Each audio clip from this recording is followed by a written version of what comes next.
Here, here, here.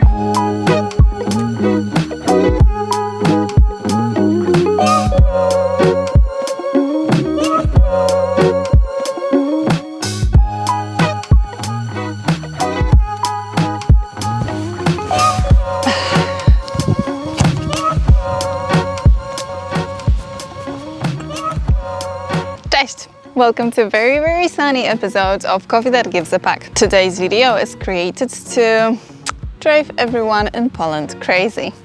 For those who don't know, I'm originally from Poland, where it's the middle of the winter, so it was like -2 degrees yesterday, and I've been living in New Zealand for 8 years now. It's the middle of the summer. I think it will be around 25 degrees. So, how's everyone's winter going?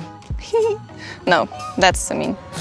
The heat is not that enjoyable anymore if you cannot enjoy the warm cup of coffee. There is a way of getting around that though. Thankfully, there are ways of making coffee tasting good, delicious, and also very refreshing and rejuvenating. I've been mixing some things together recently to present to you my favorite iced coffee beverages that you can easily make at home all by yourself. And you don't need much time, much equipment whatsoever. Easy peasy. They are perfect for weather like this. So you can either prepare yourself for summer with me, or you can enjoy them right now. Let's go.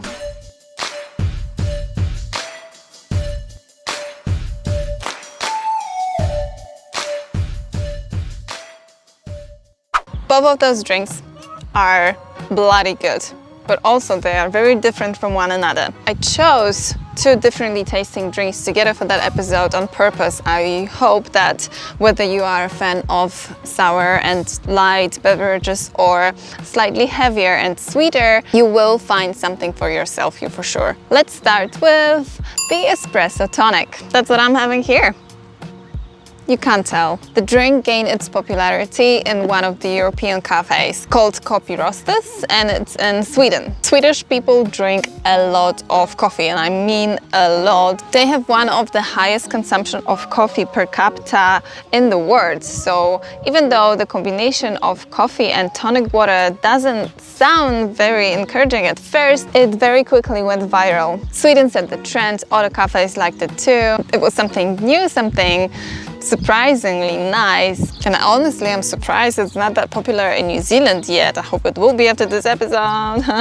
Delicious. Tonic water is something that people either hate or love. One of the ingredients that tonic water is made of is quinine. This ingredient is known for its natural bitterness. Not only quinine is pretty bitter, but it can be deadly dangerous if you consume too much of it. And too much is like more than 10 grams, and that's much more than you would have in a glass of tonic water. So don't stress out. You have one espresso tonic, nothing bad is gonna happen to you. But I get that you might be a little bit skeptic. Tonic water would be very commonly used in gin and tonic, but would you add it to coffee? Well, you should.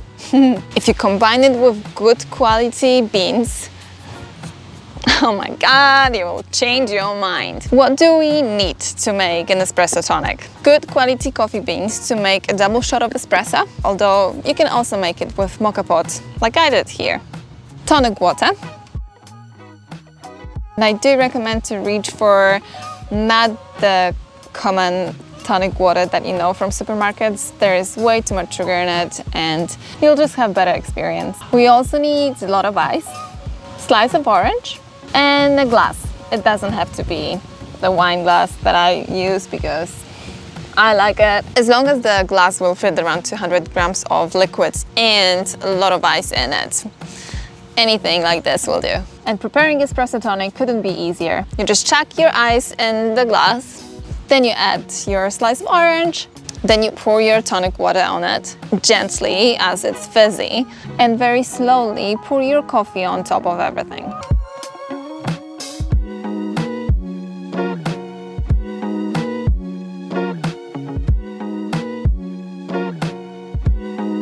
Voila!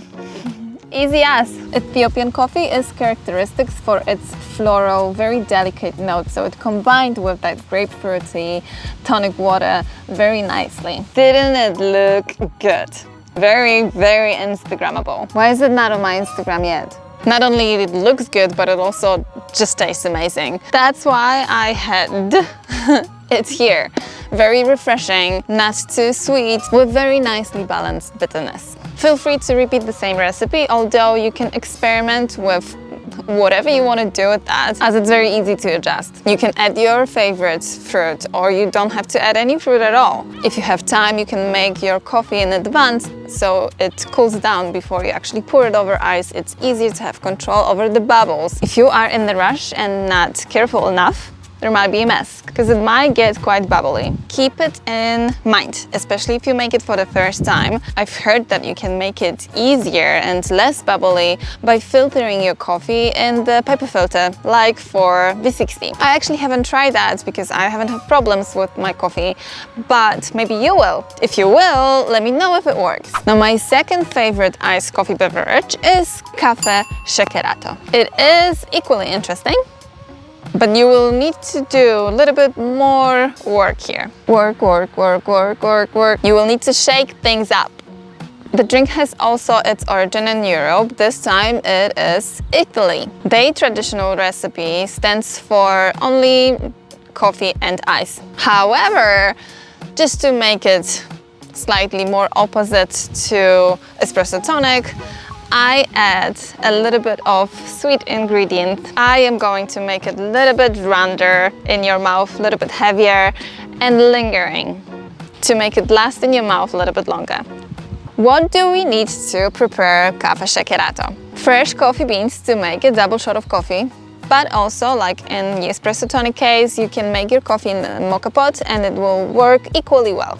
Simple syrup that originally stands for a white sugar with water in the ratio of 1:1. But I made my simple syrup with coconut sugar, and I also added a little bit of freshly squeezed orange juice. To make simple syrup, you just mix equal amount of sugar to equal amount of water. You heat it up, you let the sugar to dissolve, and that's it.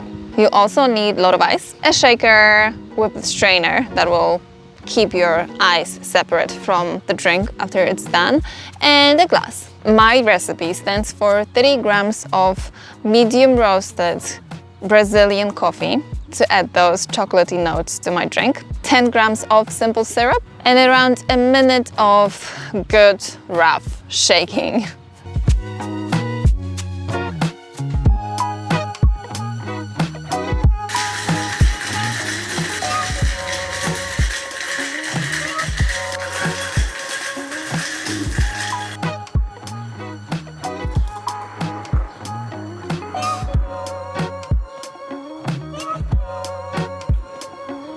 Again, easy as.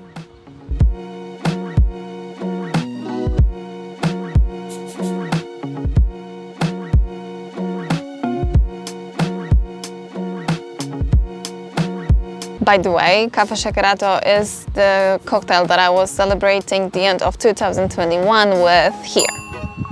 Also, when I was preparing the cocktail first and I made my simple syrup, I took a photo of it because it really didn't look like simple syrup, and I asked my followers if they could tell what that is. Now you know that it was not a soy sauce or motor oil. I don't drink motor oil. You are probably wondering why I haven't even mentioned the simplest iced coffee drink that I could come up with. Iced coffee. Do you know how many ways of making iced coffee I've counted when I was thinking of adding it to this episode? Like right now, I could name 8. Cold brew, cold drip, nitro coffee, iced latte, frappe, affogato, and all of them you can make on various ways. So, subscribe to my channel to get a notification about totally separate episode about iced coffees only. Thank you so much, Sweet Espresso Roastery, for letting me use their space again. I could literally move into the training room because I love it so much. It's so pretty. Let me know if you tried making espresso tonic or café Shakerato, or maybe you have different favorite summery coffee drink. Let us know what that is. Inspire us. Ow. Peace and coffee.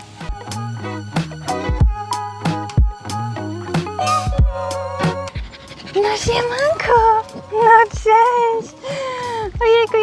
Smacznego!